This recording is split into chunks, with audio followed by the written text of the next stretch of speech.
Hello everybody, I've got you at a bit of a slight angle, but I can't really do much about it because I'm driving. I'm Debbie, if you haven't been here before. Like I've done before, I would have wanted to take you with me when I give blood. I'd give you a little bit more information about the process for me during lockdown. So the location that I use, it takes usually about 15 to 20 minutes to get there based on traffic and things. So I generally give myself half an hour to get there.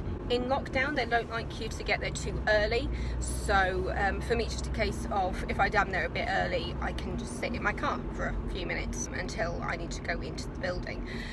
Obviously, because we're still in lockdown, and I have given blood in the lockdown before, you have to wear your mask at all times, apart from when you're like having something to drink. That's mainly for the hemoglobin test, which is the iron test, which is a little finger prick. It's in like your middle finger, or is it your ring finger, I'm not sure. And usually I find that's the worst part. I once ended up with a really horrible bruise on my finger, thanks to that little pinprick for them to check my iron levels. Okay, big thing, please don't squish me. I've been squished before and I didn't like it. I used to give blood at the hotel that I work at, but then they stopped coming to us. I think it has to do with the size of the room. They prefer to go places that are bigger where you can get more people in. Obviously with lockdown it means that it's not quite as full as it used to be, because they have to like socially distance everybody. All the chairs in the waiting area are socially distanced. I just my car not want to change gear. You go in, usually have something to drink. Sometimes, depending on how busy it is, you might have to wait outside for a little bit. Once you're in, you're given, there's a location for you to wash your hands. In this venue, there is actually a bathroom dedicated just to washing your hands in the queue into the main room. The first time I gave at this location was during lockdown, because the first venue that I used for giving blood during lockdown was somewhere a little bit, to be honest, I think it's probably about the same distance, just in a different direction. But when I turned up, it was a very hot day, because it was during the heat wave in England during the first lockdown, so it was a very hot day. It meant that we were standing outside for a very long time, and it came to a point where I think they just hadn't quite figured out how to do it in lockdown yet. And there came a point after being there for about 40 minutes, I think, waiting outside, when they came down the queue and asked what blood type everybody was. And I am A positive. And they said, we actually have got a lot of A positive today, so if you can wait if you want, but at the rate that we're going, there's a good chance you won't be seen today. So I was just like, that's fine, they've got plenty of my blood type, so it's alright for me to go home. They were mainly trying to look for blood types that they hadn't got much of, and they were trying to get them to stay. Sorry, I'm completely out of frame because of the angle of this. But anyway, so I'm going to go now, because I'm just about to pull up to the venue, and I'll talk to you in a bit.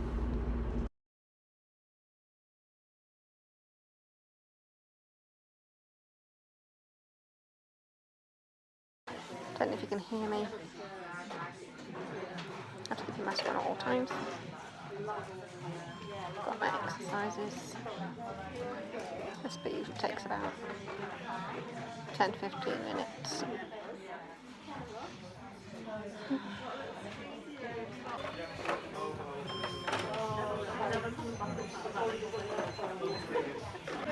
You know you shouldn't. You know it says school keep clear. You know your part. Okay, I've adjusted just slightly, so you should be able to see me now. Mask off. I'm finished with that. So yeah, giving blood. My appointment was at 2:30. It was a bit late. There was quite a few of us when I first arrived, and it's now 10 to 4. So slightly longer than an hour today. To be honest though, from the moment that I stepped inside the building, I think it was still less than an hour.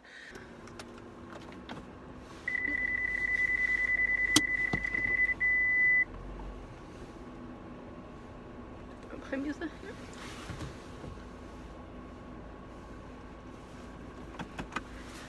I concentrate. Very nice woman called Mary, who helped me through the majority of it. So I got a phone call while I was in there, so I was trying to be quiet. Fortunately, having the mask on means that nobody can really hear you. Pinprick was very good. I say very good. There was absolutely no issues for me to give blood today. Seems very busy. I think I might have to go to that one. looking good, looking good, looking good. And we go.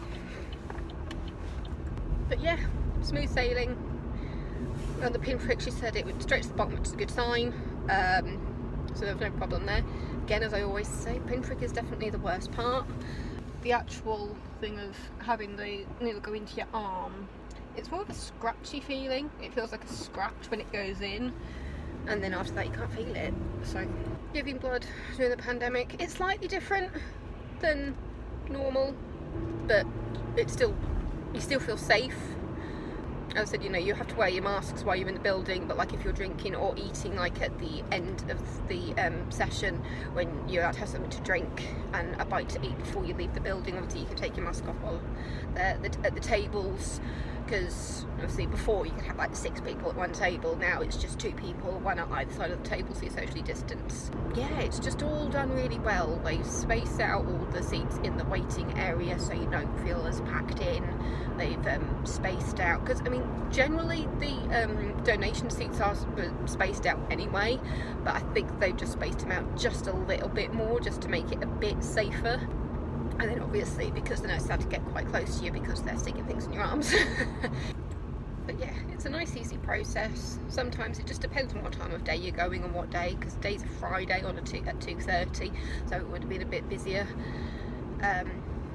Generally if you go for kind of beginning, middle of the week, it's usually a bit quieter. But yeah, I didn't see what time it was. It didn't feel that long, because I was on my phone while I was... Sometimes I think, oh, maybe I should take a book with me, but I have realised how difficult it is to read a book with one hand, because you don't really need the other hand to kind of hold the book while you turn the page. Then there was when I was thinking, do I want to take my iPad with me so I can read on my iPad while I'm doing it?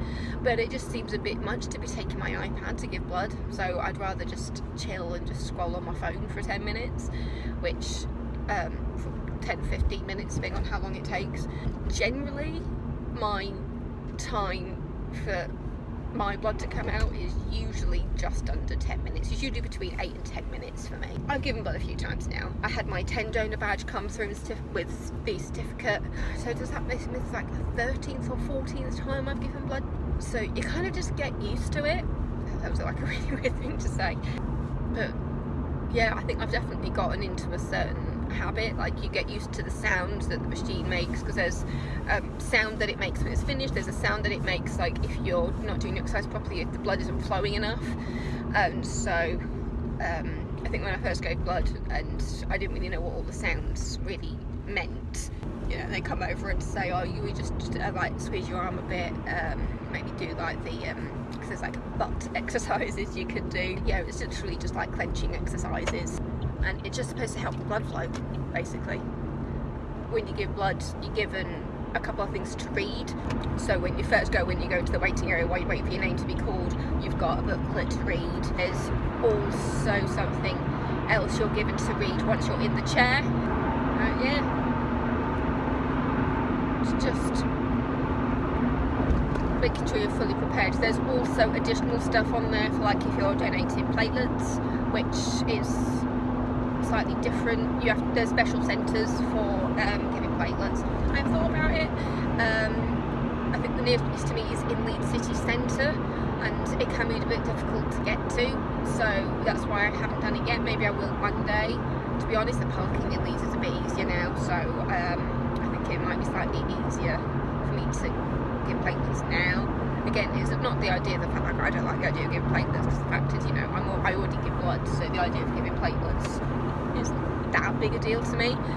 I'm impressed that my piece of equipment has kind of stayed and hasn't broken. Now, having said that, it's probably now is the time it's going to wobble.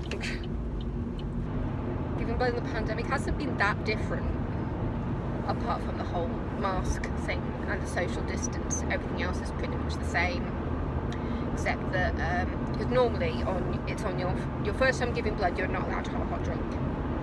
You're allowed to have some squash, and I think it was only squash. I can't remember if I was allowed a snack on my first time.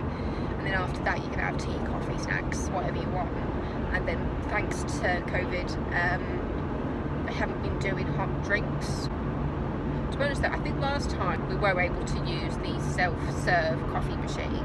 But I'm not a coffee drinker, I'm a tea drinker. And I'm sure there was just a hot water option on there, but I could not be bothered to mess with it.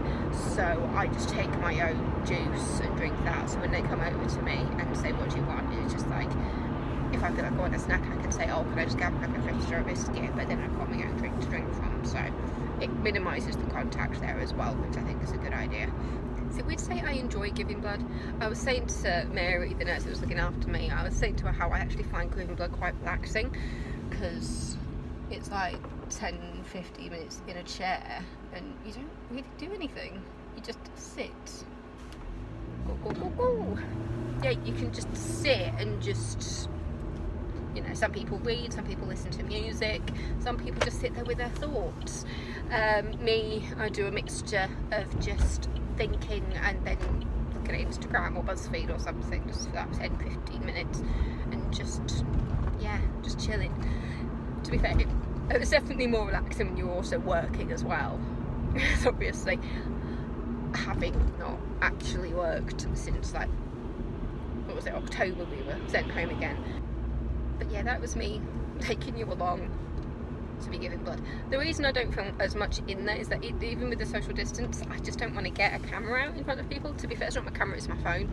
So, and I try not to get anybody else in shot, which when you're in the chair is a bit easier because of the way it's set up.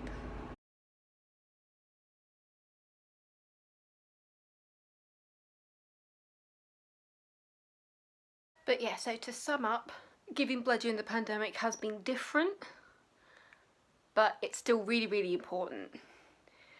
Because as you can tell, there are some very sick people who may need it. And as I'm a relatively healthy person, I just explaining to my niece the process, because she was just like, oh, you hurt, because she saw my finger, and then she saw my arm, because did it. Just get out of the way, the light there. I was just like, yeah, they take blood out of me who's healthy and puts it into sick people. And that seemed to settle her little mind. Yeah, don't be put off by COVID to give blood, because they've got things in place and they are constantly learning from everything.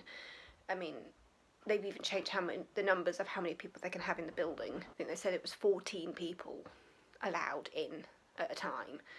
So don't forget to give blood. People still need lots of blood. And if you have had COVID, you can donate antibodies, which my brother-in-law and my sister have been looking into.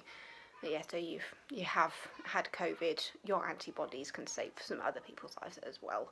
So, you know, if it's something you can do, go do it. But yeah, if you're okay with needles, and in fact is even some people who are afraid of needles give blood, they just have their coping mechanisms and they just say what their issues are and how they handle it. So, but yeah, as somebody who isn't afraid of needles, as soon as I realised it was something I could do, I was just like, yeah, I'm going to do it.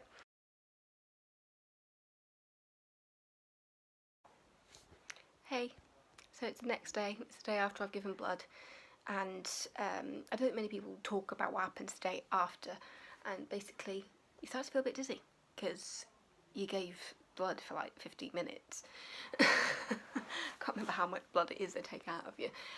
So always make sure to have a good breakfast. I had peanut butter on toast and a cup of tea, and then once I got up after having my breakfast, I had a really, really big dizzy spell, so I was just like, okay, I need to drink lots of water. So I've had about, because I mean it's about 3:30 at the moment, and I've had about 6 glasses of water today. Just trying to keep that topped up. Once, was it? I'm trying to remember. I think it must have been when I was working in Harrogate and I'd given blood. The next day, I had a really, really small breakfast and started feeling really dizzy on the bus into work. And I've learned never to do that again. Yeah, always remember to have a fairly good breakfast and drink lots after you give blood, because otherwise you will feel like you're going to keel over. Because I had a really big dizzy spell this morning, you know, when everything goes really out of focus and you start shaking. and you feel like, oh God, I'm going to pass out. I have fainted a few times in my life, and so I know what that feels like. So if I get to that point which is feeling like, where I'm feeling like, oh, are you about to end up on the floor? I just concentrate on my breathing, and I go, okay, breathe. Because sometimes, what I have noticed can sometimes happen is when you are feeling dizzy to the point where you feel like you're going to pass out sometimes, because you're so confused, you start holding your breath, and if anything, that makes it even worse, and it makes it more likely that you will pass out. So if you do feel dizzy, drink lots of water, concentrate on your breathing, and you will come out the other side. But yeah, I just thought I'd let you know what happens the day after. And to be honest, I've just been a little more dizzier than usual after yesterday's giving blood. I'm not sure it has to do with the weather as well, because it's been a bit warmer, but the thing is, I've been absolutely freezing today, but I'm starting to warm up a bit now that all the water is in me, so I'll be taking this off in a second. There's where I am, day after. The plaster that was on this side came off after a couple of hours, and then the one that was on my arm, which I don't know why I'm showing you my arm like that, but yeah, so that is the puncture wound. Because it's usually a plaster, and then they've got like this little rolly thing that they put on top of it. The rolly part of the plaster comes off after about half an hour, and they say 8 hours for the big plaster. I gave blood at, what was it? It was around 3:15, I think, by the time I actually, it was between 3:15 and 3:30. So in that case, when I'm giving blood in the afternoon, I just leave the plaster on overnight, and then take the plaster off in the morning when I'm in the shower, because by that point it hurts like a mother when you take the plaster off. So I like to get it wet and soggy in the shower, and then it peels off and it doesn't hurt. That's my technique for taking the big plaster off after I've given blood. It was just a little update to let you know what happens the day after, because I don't think many people talk about that. Don't forget to subscribe if you're not already, but thank you so much for watching, and I'll see you next week with another video. Stay safe, everybody.